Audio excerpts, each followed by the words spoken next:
Anyway, Dave, thank you so much for doing this, man. I really, That's really right. appreciate it. How That's have you right. been in the last 21 years? How long have you got? Yeah. It's kind of been amazing. Mm. I mean, obviously, since I got the job with Roger, it's life changing, really. Yeah. And I was just, I'm a huge tennis fan, so I've been Okay. watching Wimbledon last 2 weeks, and obviously last week was going to be one of Andy Murray's last games ever because he's retiring.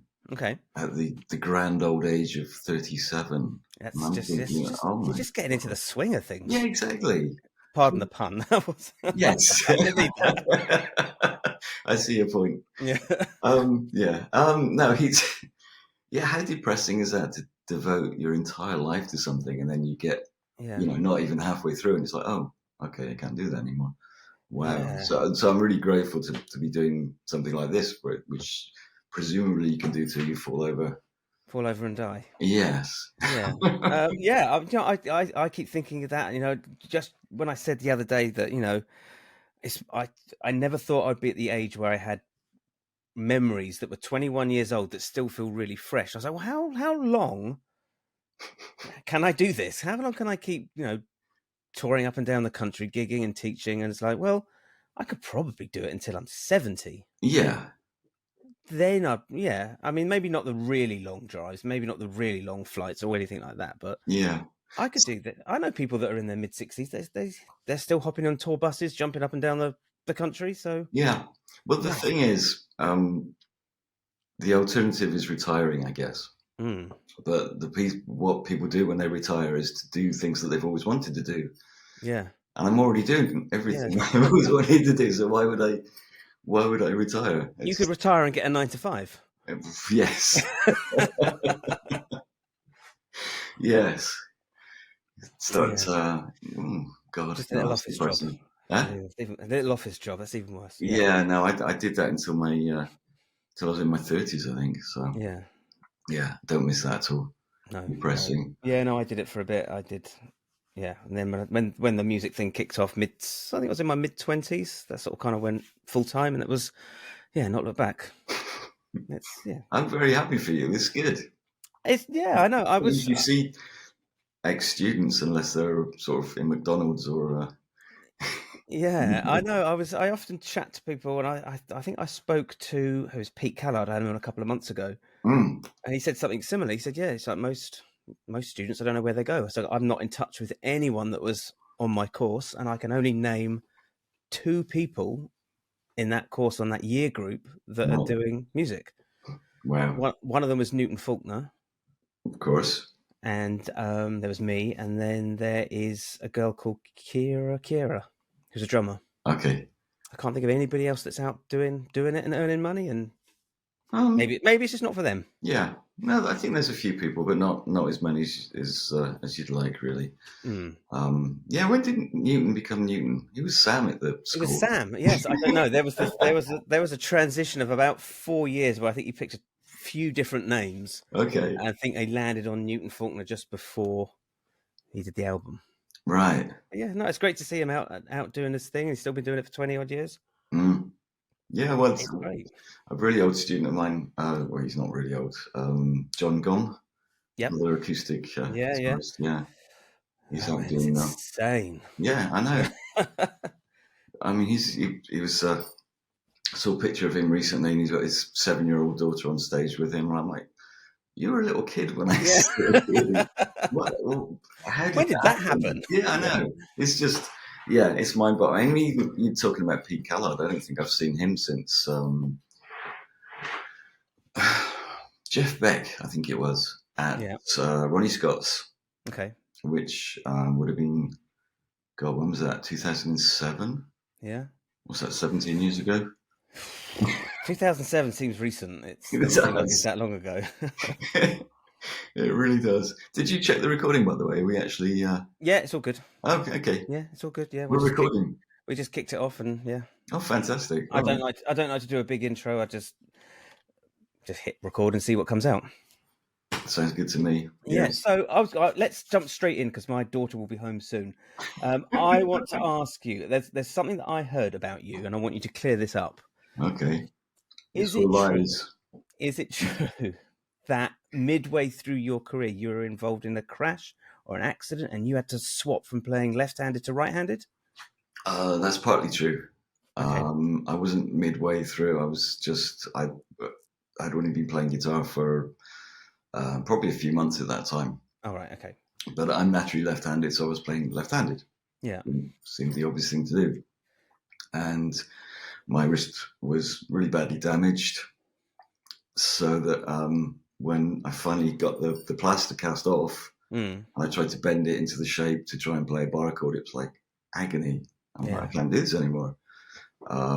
So I thought, what am I going to do? Am I just going to give up? Or the guitar's kind of sat there. I thought, well, I'll just put the strings around back to the way they were when I got the guitar in the first place, because it was only a classical guitar anyway. So so I just started learning the proper way around, I suppose it is. Yeah, okay. Because it never looks, I don't know, I think all the pictures I've ever seen of left-handed guitarists, the only person that looks completely natural is Hendrix. You don't even notice he's left-handed. The rest of it looks like... is that a mirror or what's going on? Yeah. They've got the photo around the wrong way.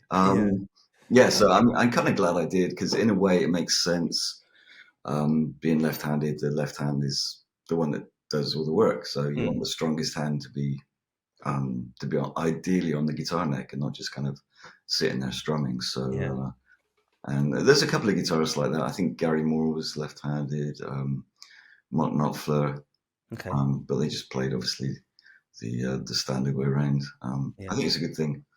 But all right, so you weren't halfway through your career, because one of the questions I love to ask people is, if you have to do it all over again, is there anything you'd do differently? And if you were halfway through your career and then you had to learn right-handed, you would have had to have gotten up to speed as quickly as possible. And I thought that'd be a really interesting tale. Yeah. Let's just ask that: if you had to do it all differently, is there anything you do differently?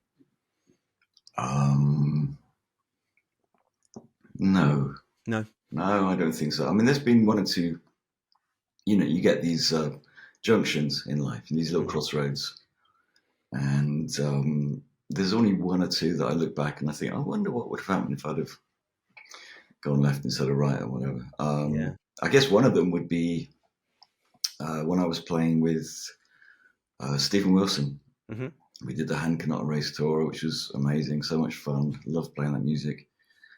And then it was the next year, Stephen saying, can you do this tour? And Roger's saying, can you do this tour? I'm like, short of cloning, I'm going to have to make a decision. And that was possibly one of the most difficult decisions I've ever had to make.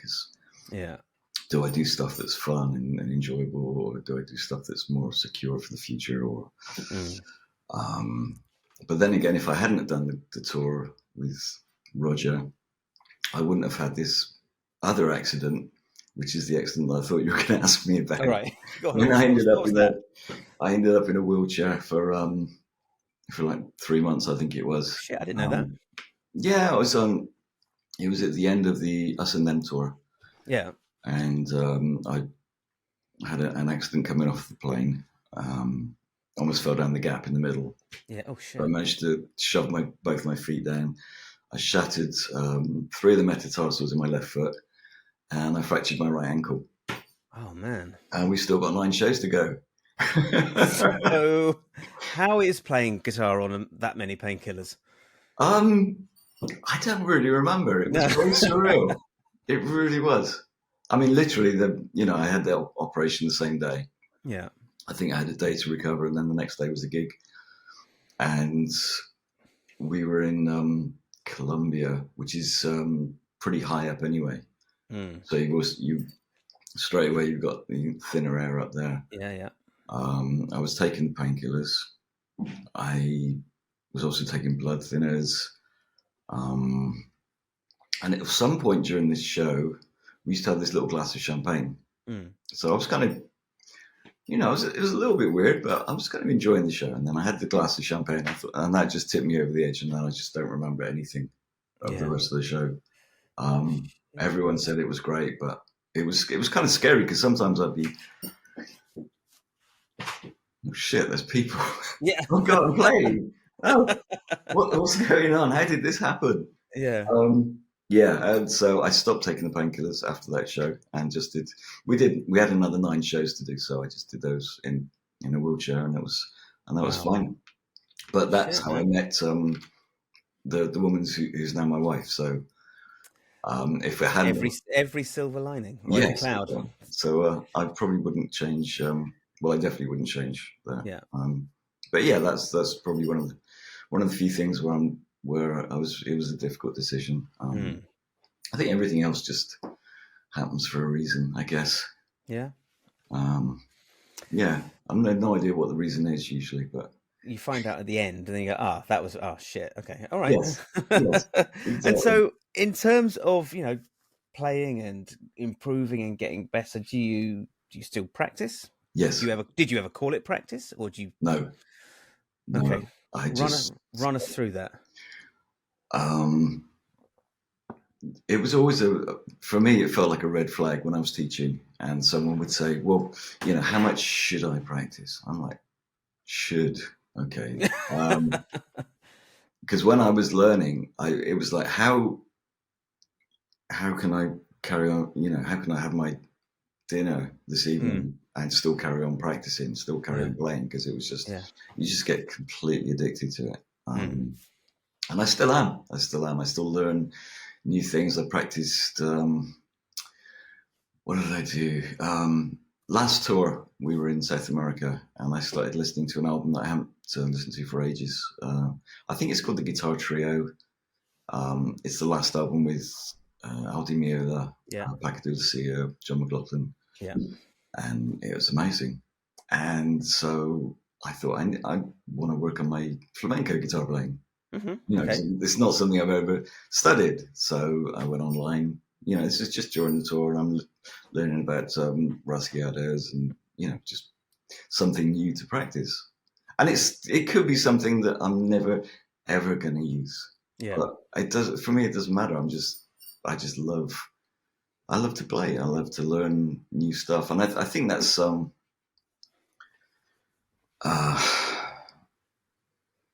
don't know. It keeps it interesting for me. Yeah. When we did the Wall tour, which was something like 219 shows, doing essentially the same thing all the way through. Yeah.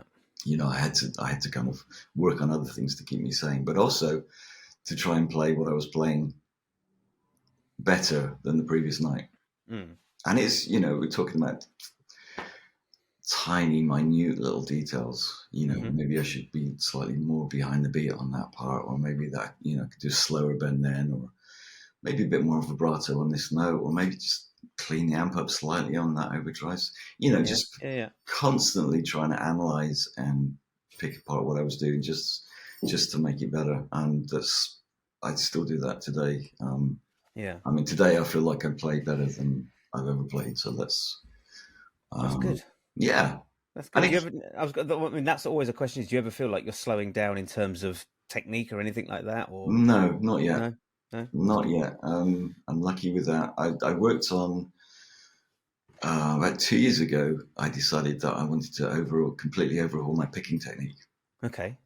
Because I'd already, I could pick fine, but it was kind of like an elbow thing, like a rock thing, and I could sit there and I could do all the Vinnie Moore stuff or the Paul Gilbert things or whatever. I could do all that stuff quite easily, but there were certain things, like bluegrass things, the cross-picking things that were like, okay, this is not working. So I wasn't touring at the time. I thought, okay, let's examine this. Let's figure out what the hell's going on. And I just worked on my picking so that it's loads better now. What was wrong with your picking, and what did you do to clean it up? It was wrong's maybe the wrong word to use. Yeah, there was too much tension there. Yeah. Which made cross picking more difficult. Yeah. And it was coming from, as I said, an elbow thing as opposed to, I thought, well, actually the wrist seems a much more efficient way of doing it. Yeah. I never really investigated that before because that was another Well, that's the original scar from the operation that I had. Right. So I thought, oh, wrist picking, I'm probably not going to be able to do that. And then I realised it's not actually, doesn't actually come from the wrist. It's kind of, but you keep the wrist loose to do that thing. Yeah. So, and it's amazing. All of a sudden, it's like, this is the key. This is how to do this other stuff that I could kind of do, but it wasn't comfortable. Yeah. So, and it's, but I discovered this after 46 years of guitar playing. So it's good to know that those little avenues are still open when you've been playing for. There really is. Nearly half a century. Yeah, there really is. It's. I was working on something this week, which is called the. Apologies if it's the wrong pronunciation. I've only ever seen it written. It's something called the Kumoi scale, which is a Japanese pentatonic scale. Right. So I looked at it and I started investigating it. I thought this actually just looks like the second position of what I would refer to as a minor 7 flat 5 pentatonic. Right. Which is a minor 7 flat 5 arpeggio with the fourth. And then I saw someone refer to it as a Coltrane pentatonic. So I'm like, okay, I need to investigate this now. Yeah. And sure enough, I found that he used it on a few tracks, and it's just a really cool pentatonic that works over. I don't know how interested you are in this stuff. No, keep going. No. For me, this is just totally fascinating. It's 1, 2, flat 3, 5, and 6. So if that was C, that would be like C, D, E flat, G, and A. Yeah. Works great over. So it would work great over a C minor chord. It will work great over an E7. F7. Yeah. In fact, it works even better than playing the sort of standard minor pentatonic, because you've got the third in there and you've got the flat 7 in there. Yeah. And because it doesn't have a 7, the pentatonic, it's not just Dorian. You could also use it over melodic minor as well. Yeah. So theoretically, you've got this pentatonic that would work over any chord from the harmonized major or melodic minor scale, which is actually most of them. If you think about it.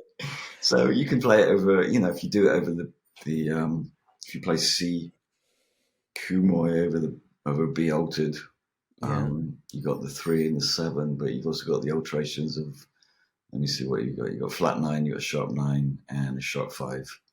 So you got 3 of the 4 possible alterations for a altered dominant chord.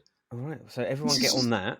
It's just amazing. Yeah. And I just got, but to me, that's fascinating. To me, I just love to learn new things. And I find, especially with music, you just open one door and then all of a sudden it's like, there's actually 20 in front of me.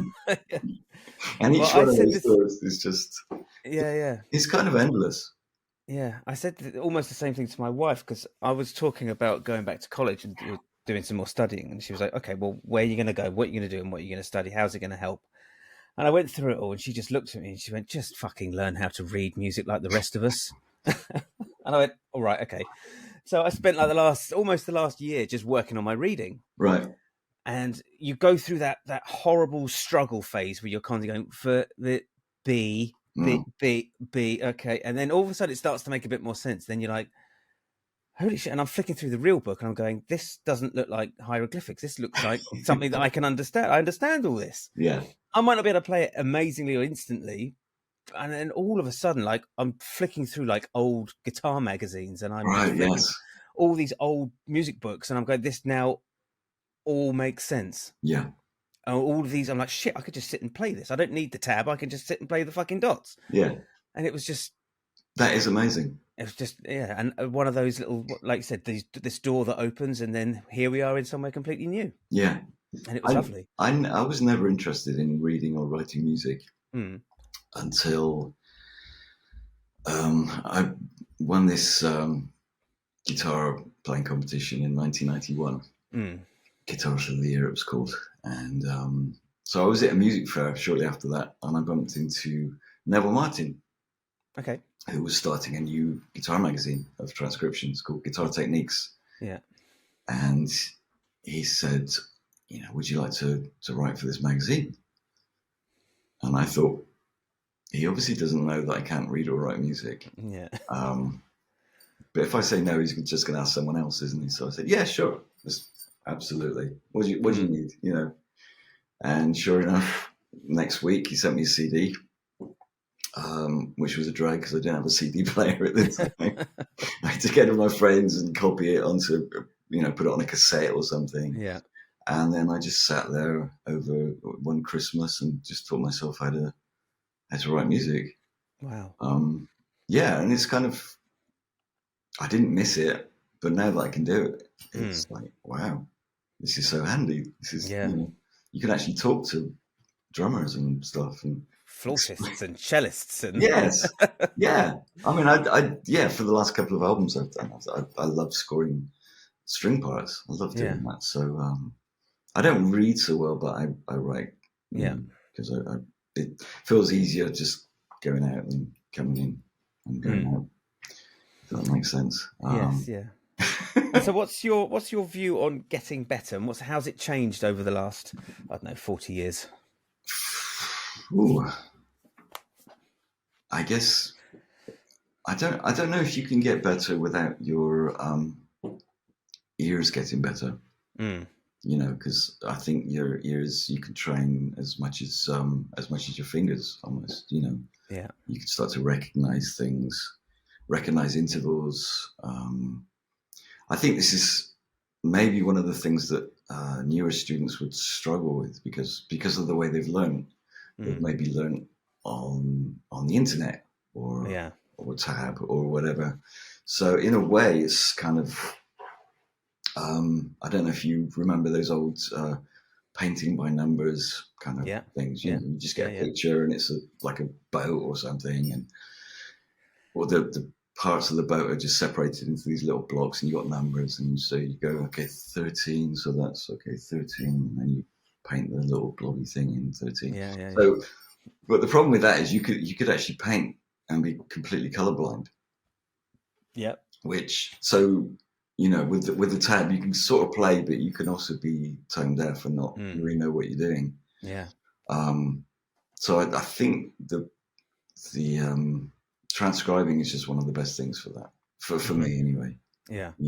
Because for me, that was the only way I could learn. This is 1976. Yeah. There wasn't really any.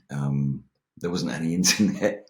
That wasn't until 83, I guess. And even then, I couldn't afford a computer until earlier this century. So everything that I learned I had to come off a piece of plastic. Yeah. Do you think that's something that, like, you alluded to it now, but do you think that's something that new people are missing out on? Totally. And do you think absolutely there's a way to rectify it? Yeah, stop being so lazy. Just fucking listen. Yes. Get a record. Don't look it up on the internet. Don't try and buy the transcription book. Just sit there and try and figure out what it is. Yeah. What it is that you're here. What it is that you like about this. There might be some, it might be like, oh, it's got major 6 in it. That's a really nice sound. I should use that more often, But unless you actually sit and listen to it, you won't know. I think that's huge for me anyway. I mean, I did see. I probably shouldn't even mention this, but I'm feeling mischievous. I saw this video of a professional, well-known guitarist from last year. Do you want to drop his name? No, definitely not. Definitely not. But he's playing this solo, and he's in the wrong key. Nice. We're off to a good start. Yeah, there's no other way. There's no nice way of saying it. It's not like, oh, maybe he's trying to be outside or a bit edgy. It's in the wrong key. But the surprising thing to me is that he managed to get from the beginning of the solo right to the end of the solo and not change key at all. And for me, my ears would be screaming. I'd play the first note. It's like, oh, actually, no, that should be. And there was no realization, no kind of panic, no sort of, it's just playing. And it sounded horrible. Was it out like a semitone? Was he out like a fifth or? I don't even want to say. He's really well known and really famous. And I'll get in trouble. But it just surprised me because my ears would never let me do that. My ears would be screaming at me. Why are you playing that now? Just stop. Just stop. Yeah, stop. Give up. Just put your guitars on eBay. Go. It's fine. No one's going to hold it against you. Yeah, but I was just kind of surprised by that. But I think maybe a lot of people learn like that now. They're not actually listening so much to what they're playing as just seeing physical shapes on the guitar neck and just running up and down as fast as humanly possible. Yeah, I mean, I'd go a step further and say that people just aren't listening to music. Mm-hmm. The amount of students that I have, I say, "What do you listen to?" And they go, "I don't really listen to music." Right. I was like, but you must listen to something. So, no, there'd be like reels on or Instagram or TikTok, and I listen to those. I was like, okay, but do you listen to like an album? He's like, oh no. So all right, okay. So the first thing I'll do is I'll write down, here's 3 or 4 albums. Just go home and listen to them. And I had a kid come in yesterday. I was like, what did you think of that album? He went, I didn't listen to it. I went, right, you're going to fucking listen to it now. And so I put some cans on his head, plugged it into my phone, and I played him Pride and Joy. I went, there you go. Nice. How was that? And he's like, oh my God. I was like, yes, this is what you're missing out on. It's just sad. I think I think music is so accessible and no one's listening to it. Yeah. I remember when I used to do private lessons and people would bring me new stuff in all the time, and it was a really exciting time. Yeah. I mean, I obviously don't teach anymore, but I'm also not really hearing much that inspires me, I suppose. I only picked up guitar because of what I was hearing on the radio, really, back in the 70s. And the 70s Radio 1 was amazing. Have you listened to it recently? No, I couldn't. I wouldn't. I mean, I haven't listened to it for a couple of years, but I've scanned through stations and dropped onto Radio 1. I was like, fucking hell. It's dreadful. I couldn't do it. I couldn't force. I just no. I mean, auto-tune drives me nuts anyway. Yeah. It is actually one of the problems of having really good hearing, because then you can hear how bad things are, I guess. Do you have perfect pitch? I can't remember. No. You have very good relative pitch. Yes. Really good relative pitch. I seem to remember you saying in class once that the only reason you don't have perfect pitch is because of AC/DC and Van Halen. Van Halen. It was Van Halen. Because he was never in tune, and I listened to him a lot, but it wasn't E, it wasn't E flat, it was some E flat-ish. Yeah. And you get that sound in your head, and it's not on the guitar. It's like, okay. I'm not going to blame him for not having perfect pitch. I mean, he's done so much good that I think we can give him a pass on it. I think we can let him off. Yeah. Yeah. I don't even know if it's a great idea to have perfect pitch in a way, because I know I worked with a keyboard player once that had perfect pitch, and we were playing with a guy called John Wetton at the time, playing at Asia Tunes, and he decided that he wanted to tune everything down. Right. Just make it a bit easier for the vocals. It's fine. So obviously on guitar you just go da da da da. It's fine. Yeah. And Widge, the keyboard player, I said, there's probably a switch on the back of the keyboard. You can just take it down to semitone. He said, I can't do that. Yeah. I can't play a C and hear a B. That would just freak me out. He had to refinger the whole. Fucking hell. The whole snare. Because he couldn't do it. Yeah. Because he knew what a B C should sound like. And if he plays that and it sounds like a B, it was just like, something wrong. Help. Wouldn't it be easy just to move all the keys across by a semitone? Just move. If only you could do that. Put all the keys off. That would be so cool. Yeah. Yeah. So I don't know how handy. No, I'm sure perfect pitch is really handy. But I mean, I'm sure it probably comes in use, but I don't know. If you have perfect pitch, listening to those old Van Halen or AC/DC records must be like nails down a chalkboard. Oh. I would imagine so. But yeah, he did a lot of good, so I forgive him. Yeah. And as I mentioned last night, I'd never even heard of him until I went to see Black Sabbath playing at the Bristol Colston Hall. What was that like? Van Halen and Sabbath. Yeah, it was life changing. You know, I don't say that lightly. It was just because I got in there a bit late. I remember it was raining that evening. I was waiting for a bus that didn't arrive. This kindly white van driver stopped and picked me up and dropped me somewhere in the centre. Mm. So I walked in and the band was already playing. I thought, oh shit, I'm really late. Ozzy's on already, because the whole place was erupting. The whole place was on their feet. Just and I'm looking over. I'm thinking, that's not Ozzy. What's going on? Who are these people? And about halfway through, they brought on this World War II practice bomb, right? Which housed Eddie's echo unit. Yeah, and he started doing his solo with all the tapping stuff. I'm like, okay, because I thought I could play guitar. I was playing a little bit. I've been playing for about 2 years, and I could play. You know, I could play Jimmy Page stuff, and I could play Brian May stuff. And then I'm watching Van Halen, and I'm thinking, I don't know what this is, but I need to. I've got to go home right now. Yes, basically. And it's one of the. I could see why he used to turn his back on the audience when he did those early shows, because when you see it, it's like, oh, that's actually easier than a bar chord. That's, you know. So literally, I went home that night and I got the guitar and I was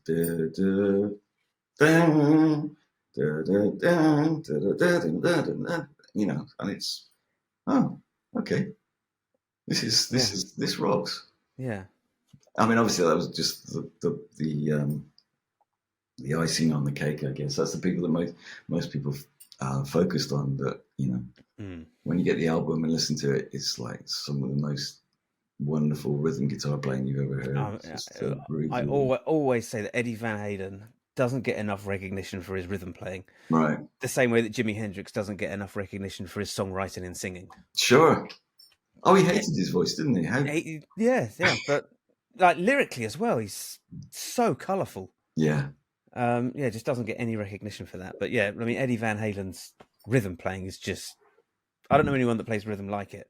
No. It's just loose and tight at the same time. Yes. It's just fucking lovely to listen to. And the fills, obviously just improvised, just thrown in there. It's like, okay.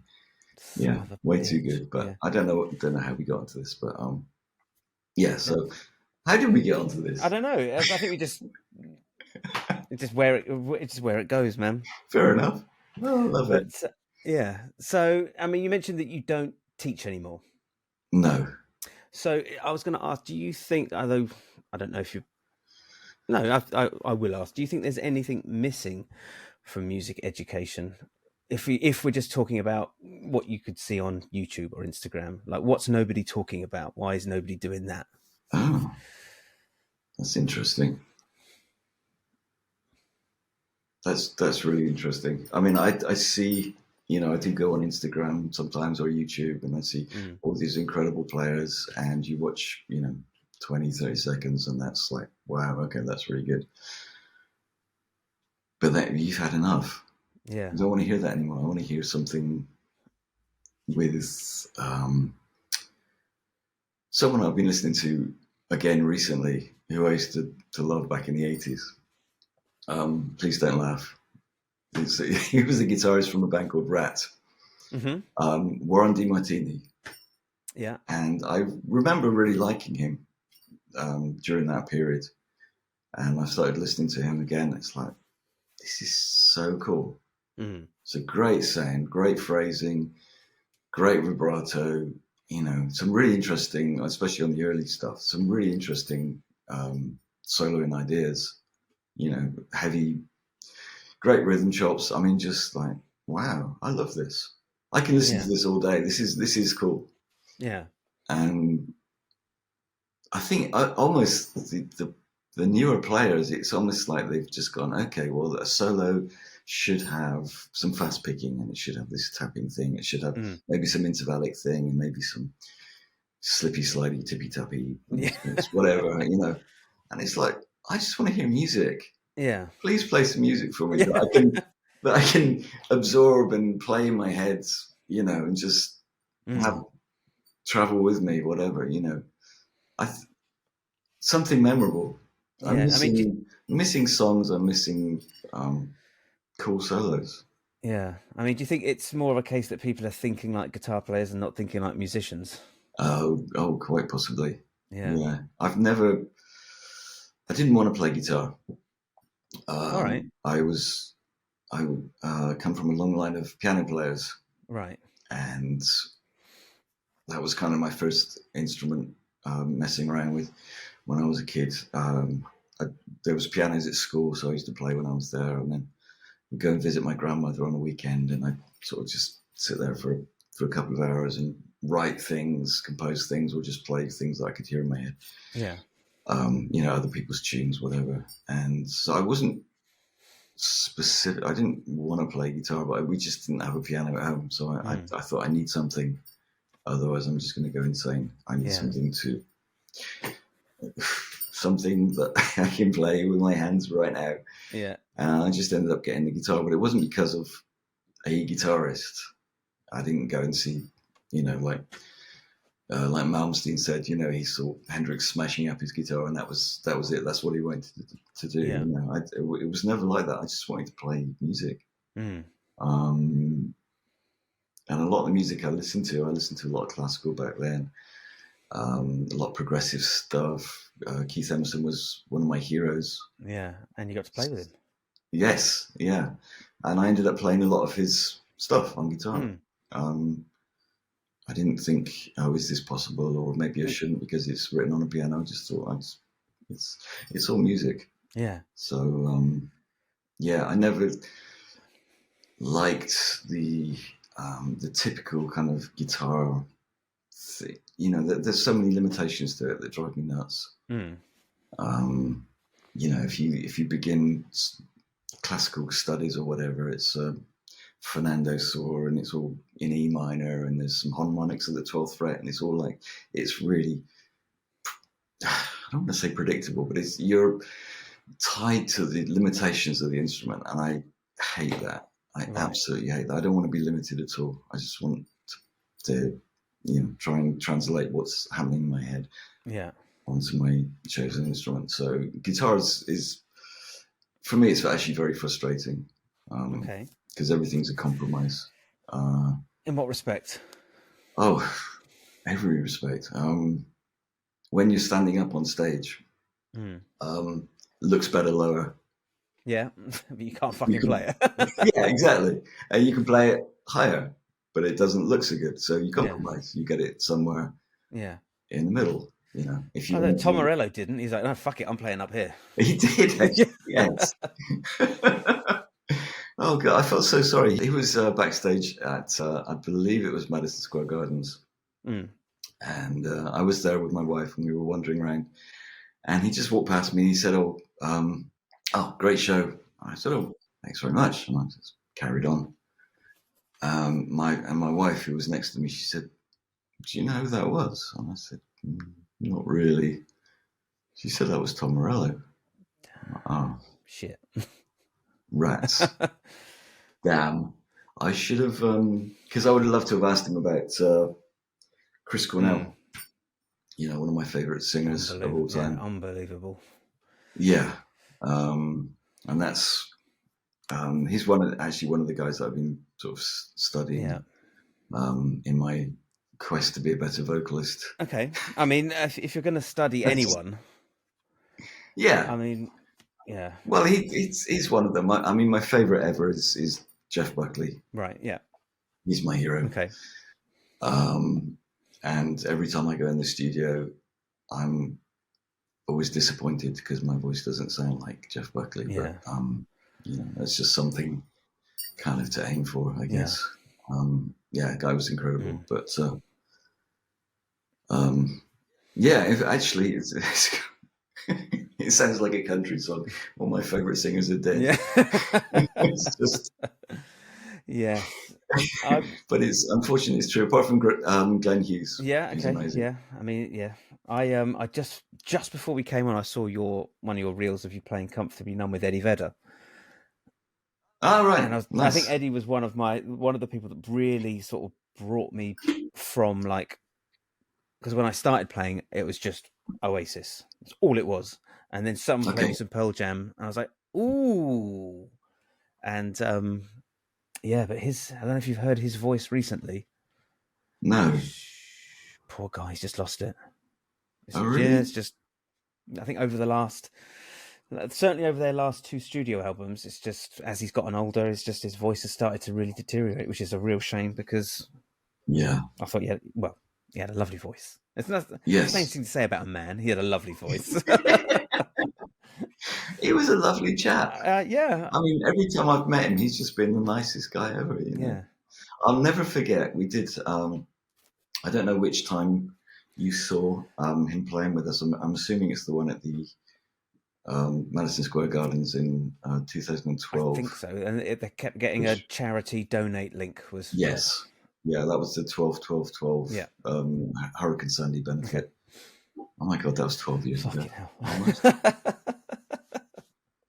Anyway, so we're sound checking for this gig, which is ridiculous. I mean, it's just got this the list of artists playing there. I mean, The Who, Paul McCartney, Bruce Springsteen, Bon Jovi, Billy Joel. I mean, it was just crazy, utterly crazy.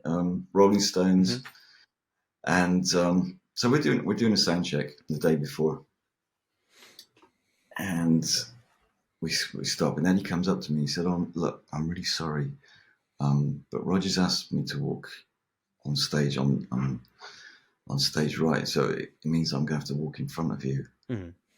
I hope that's okay."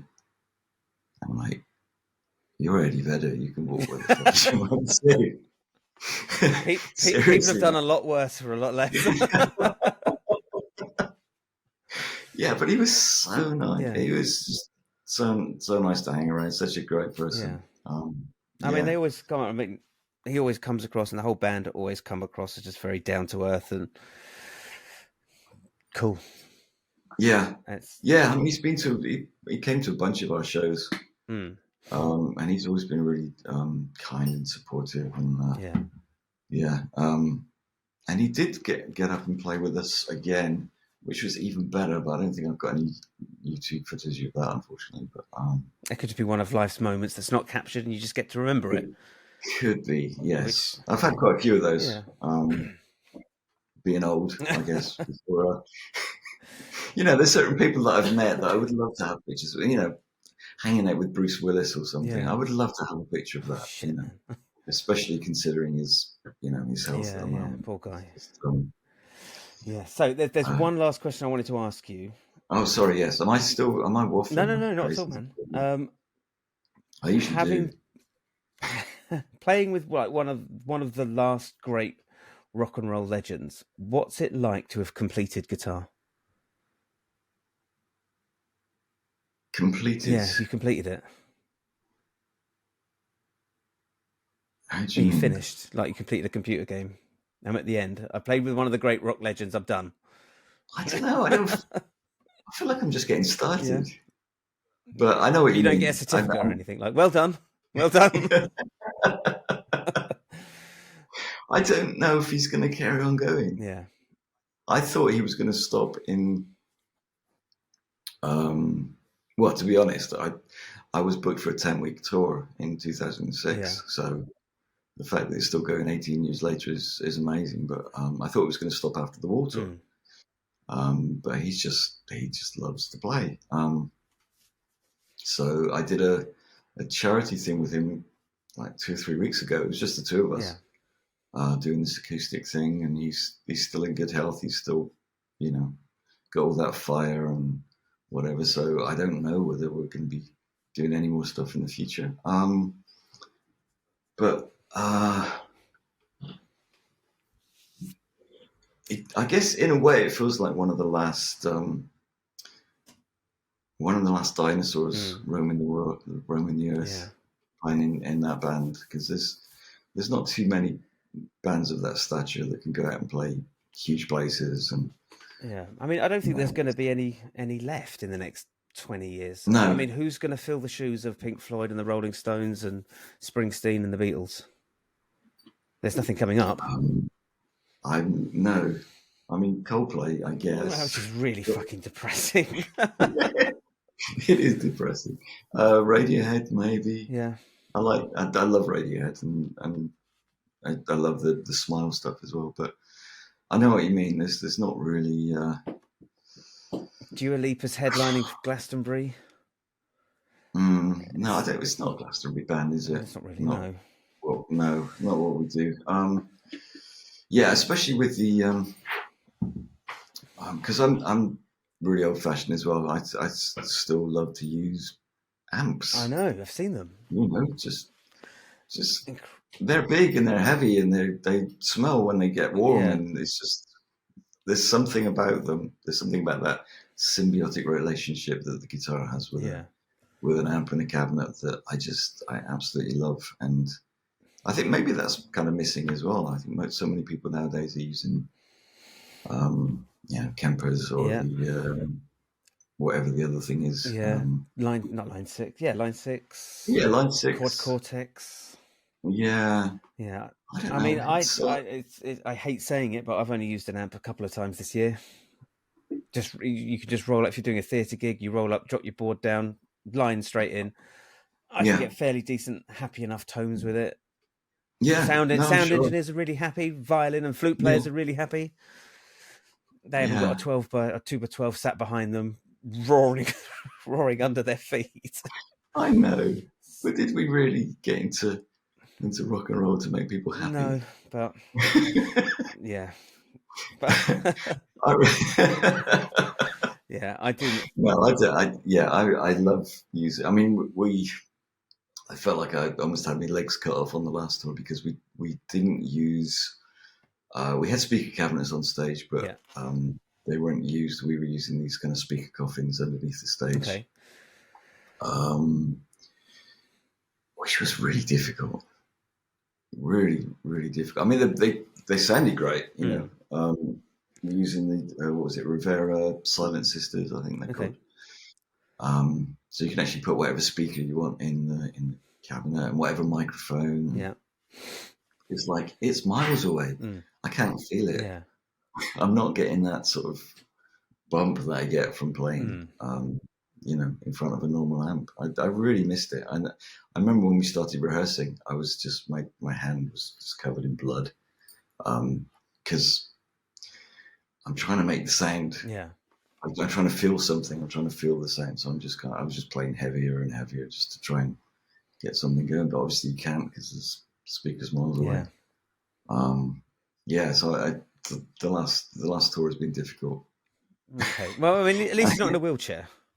No, at least I'm not in a wheelchair this time. So, but it did. I was kind of wondering, well, maybe what is the point of using amps nowadays? Yeah. If my speakers are miles away. Yeah, I mean, the more gigs I do, the more theatre shows that I do, even wedding gigs, people are insisting that you're not using amps. You've got to use some kind of line 6 thing or some kind of speaker cabinet emulator. And it's like, well, we're just going to strip the life out of it. Even club gigs, like people will just turn up, we've already got a thing, you just plug straight into it. It's like, oh, yeah, and there's all your patches. We think we've got most of them covered. It's like, okay. Wow. So, it's yeah. I mean, who knows what's next for me? Maybe I've got all this to look forward to. I don't know. I don't know if look forward to is the right word. Yeah, I don't know what I'm going to do. I mean, I'm in sort of a weird situation at the moment because I'm practicing loads, lots of different things, but I've not got any specific thing that I'm working on because I've got no specific aim right now. Yeah. Well, that was another question. Is other than the Roger thing, what else is going on? I know you said you had an album coming out. Yes. Yeah, the album is pretty much recorded except for the vocals, which I might have to give that a few days before I go back in. Start trying to sing it. Croak your way through. Yeah. Although I was thinking of doing maybe I could do a new version of Lee Marvin's Wandering Star. Yeah. Do you remember I don't that? remember that. Under one. Yeah, it's perfect kind of fun. You're too young. The right register. Yeah. Yes, 1969, I think that was. The other thing is, do you still get the phone calls? can you come and do this session? Can you come and do this gig? No. Why? No, I've not really got much. I've not really had much of that in the past. To be fair, I generally get one gig, and then that's it for the next few years. Okay. The only things I get, and I try and avoid them because, well, I get asked by people if I can do this, like a Pink Floyd tribute thing, and that's kind of the last thing in the world I want to do. Yeah. Really, I'm already playing, with one of the guys. Yeah. Why would I go and play a smaller thing which doesn't sound as good for less money? Yeah. It doesn't make sense. I'd rather go and do like a Bob Marley cover band or something. Yeah. I'd be happy to do something kind of fun, something different. Yeah. I'd love to do that right now, but no, I don't. I don't know. It doesn't. Yeah. Okay. I've never gone looking. I suppose I've never actually gone looking for gigs. Okay. The last 30 odd years have been completely unplanned. They just sort of happened. Yeah. Things have come up, and little avenues have opened, and other ones have closed or whatever. And it's just I feel like life kind of steers. Has been steering me in a particular path. I've no idea. Again, going back to what we said earlier, I've no idea why. I've no idea what the reasons are. But for example, when I got the gig with Roger, I wasn't going to go for the audition. I heard about the audition, and I was playing with Keith Emerson at the time, and we had a tour planned, American tour of about 3 weeks, and my manager was really excited about the possibility of playing with Roger Waters. I said, well, I can't do it. I'm already committed to playing with Keith during this period. And then I think it was about 2 days later, I had a message from Keith's manager saying, look, we're really sorry, we're going to have to pull those American dates. I'm like, okay. All right, that's interesting. Yeah. Someone's steering me in this particular direction. Again, I didn't actually even think I'd get the gig, but I thought, all right, let's go for this. It might be someone I meet, something. Yeah. Because I was working on another album at the time. That might be some new contacts I can make doing that. So anyway, I did that, got the gig.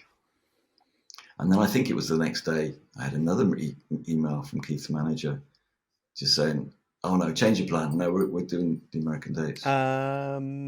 Sorry, like, but yeah, you're not going to believe this, but yes, yeah, it's going to sound like bullshit, but yes, exactly.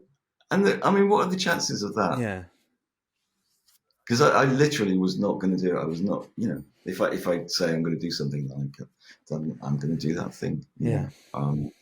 Whether I have to go on stage in a wheelchair or whatever it is, you just, the show must go on and all that nonsense. So, I do feel like life is kind of moves me into places where I'm supposed to be or whatever. At the moment, there's nothing happening, but I don't care because I want to finish my album, which I keep putting on hold because I keep touring.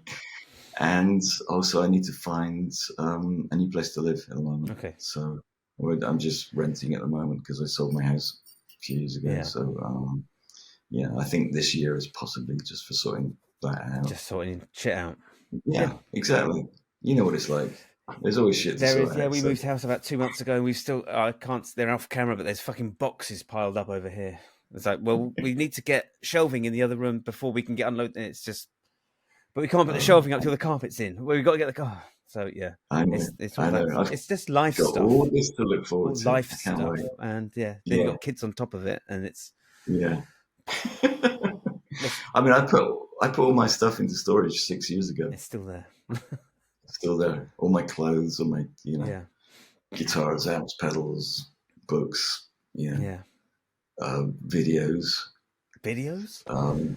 Yeah, sorry, I just meant, videos, not videos, but that sounded really weird. I mean, just, VHS videos, cassettes, all this stuff that I probably wouldn't, I probably should have thrown away many years ago, but I just collect stuff. Yeah. Guitar magazines I've got from eons ago. Yeah. I've got boxes in my mum and dad's loft. Every time I go around, I flick through. Oh, what have you got in here? Oh, I'll take that home and have a look through that. Exactly. Exactly. They're always useful. They're always interesting. And I always like the value that you got from any of those guitar magazines. Like £6 for a magazine, and 25 years later, you can still go through and go, "Oh, look, there's a George Benson tune. I'll have a look at that." Yeah, absolutely. Listen, I'm going to have to leave it there. You have to go. Kids will be knocking at the door at any moment. Mate, it was a real pleasure to catch up. And thank you. That was a lot of fun. Thank you for doing it. Pleasure.